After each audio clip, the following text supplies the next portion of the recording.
So we have a Samsung Tab A in the background, which is kind of appropriate here because we're looking at this today. Now, this is not the actual phone, though I have actually ordered one on eBay because they are pretty cheap. And this is really the phone that kind of, in my eyes, was Android growing up. And at the time, really, the only OEMs that supported Android were HTC and Motorola. Motorola was kind of fighting off irrelevance because they were kind of fighting back with the Droid because they sat on the Razr too long and people started getting tired of them just re-releasing the same phone over and over and over again. And so the Droid was them kind of coming back and trying to be innovative again. And the Droid was a pretty cool phone, don't get me wrong, but it had its issues and it was only on Verizon. Whereas the Galaxy S released on every network with its own name, of course. So this one was when I was on AT&T, and I actually just had an upgrade available, so I decided to get it because why the hell not? And yeah, this is back when they had a lot of say over the packaging, as you can see. I mean, I don't have the Samsung packaging, current packaging here with me, but I mean, all you get on current Samsung packaging is the stock box with a carrier logo on the back, kind of like this. So, pretty interesting nonetheless. But as we can see here, we have the full phone specifications, 4-inch, because that was big back then, now it's tiny, 480 by 800, still a pretty nice PPI on this display, all things considered. Super AMOLED. Now, this was back when AMOLED was garbage, but on the Galaxy S phones, AMOLED was actually not terrible. It was still usable. On phones like the Venue Pro, God, if anybody remembers that phone, you're automatically cool. Other phones like the Galaxy Nexus, which came out 2 years after this, AMOLED was kind of garbage.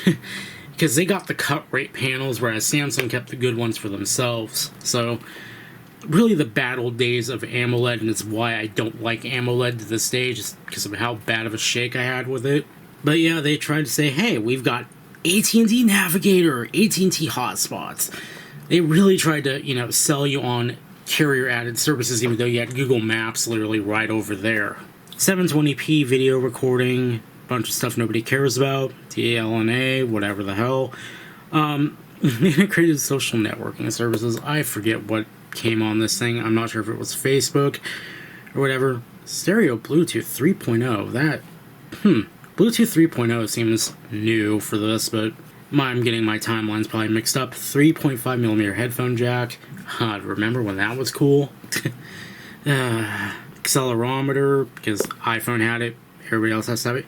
TV out capable, so Samsung had like a bunch of AV docks at the time, I believe, and you could plug them into phones like this and it would throw your display up on the screen for whatever reason if you wanted that, but it was not a fully baked thing. I've tried it once, it was This thing had tri-band UMTS, because that was, I guess, all you had back then. It was just UMTS. You didn't have HSPA+. I'm not sure if this thing actually does have it. It could. I don't remember. I don't have the phone on hand.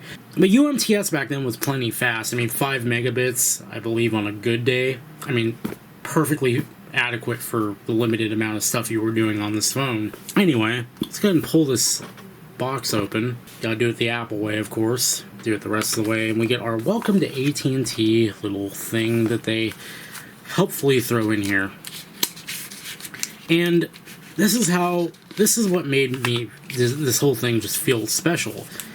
I didn't know I saved the receipt to this, so I looked at it and I was like, there's a receipt in here. And I thought maybe it belonged to somebody else, but then I noticed my name on there, and I was like, oh wait, this is my receipt.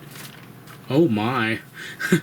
And yeah, that store was like the place I would go to all the time, and I wanted to upgrade, because this is back when they were pushing the upgrades real hard, and if you had an iPhone you upgraded every year rather than every 2 years. But what I thought was interesting is if we look back at this, I guess I don't mind showing the IMEI because I don't own this phone anymore.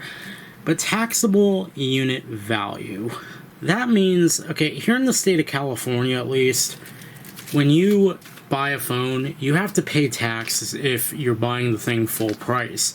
So even if you're paying, you know, a down payment of like $50, you're not paying tax on that $50. You're paying tax on the full value of the phone. So if I'm buying like an iPhone 12 Pro, I have to pay, I usually assume 10% just to give myself a little wiggle room.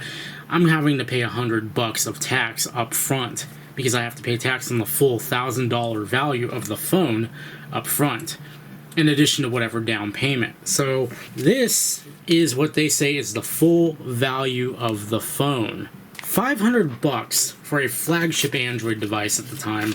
Man, we've really lost our way, haven't we, these days? But I just thought that was pretty interesting. And for a date on this, as we can see here, from 2010. So this is actually 10 years old. So that was pretty cool. And we have just our quick start. All those little TouchWiz icons there. God, TouchWiz was such an albatross. Oh, hey, we get to see the nice little back, the metal back with the pretty neat little battery latch. That was really cool.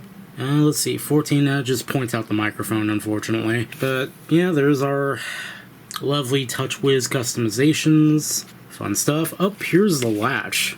Really cool. This takes a full-size SIM, because when I ordered one of these, I do want to unlock it and see if it'll actually work.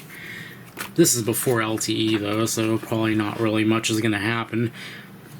AT&T Navigator, because they really wanted you to use this instead of Google Maps, which, you know, was free. There's our little welcome thing here. And then we have the last remnant of my original phone, the earbud adapters, or the earbud squiggly things. I don't know, my brain is fried right now. But yeah, we got our health and safety guide, which is much thicker than it is these days. That's really it. I mean, this is kind of foreshadowing a video coming on this when I do get the phone. It's not going to be my original phone, obviously, but I saw this almost pretty much complete in box, like without the phone, and thought, you know what, I want to get this phone again, because I actually really had fond memories of this phone. I think the reason I ditched it is because I went to Sprint not long after, because 2010, keep in mind, this was when AT&T had an exclusivity deal on the iPhone, so when iPhones would release, everybody would get them, and the network would be just begging for mercy. And I remember when I was in college at the time, I had no service on campus. Like, I had full bars, great service, like there was a tower nearby, but I couldn't do anything with my phone because it was so overloaded. So I ended up just switching to Sprint, and then in 2011, Sprint got the iPhone, and, well, the rest is history. Sprint got its shit kicked in, and now they are a part of T-Mobile. That's really it for this little video. Hopefully you didn't mind the kind of randomness of going through a phone box, because, well, memories, for me at least. This thing was pretty cool. So, yeah, till next time, well, I'll see you guys later.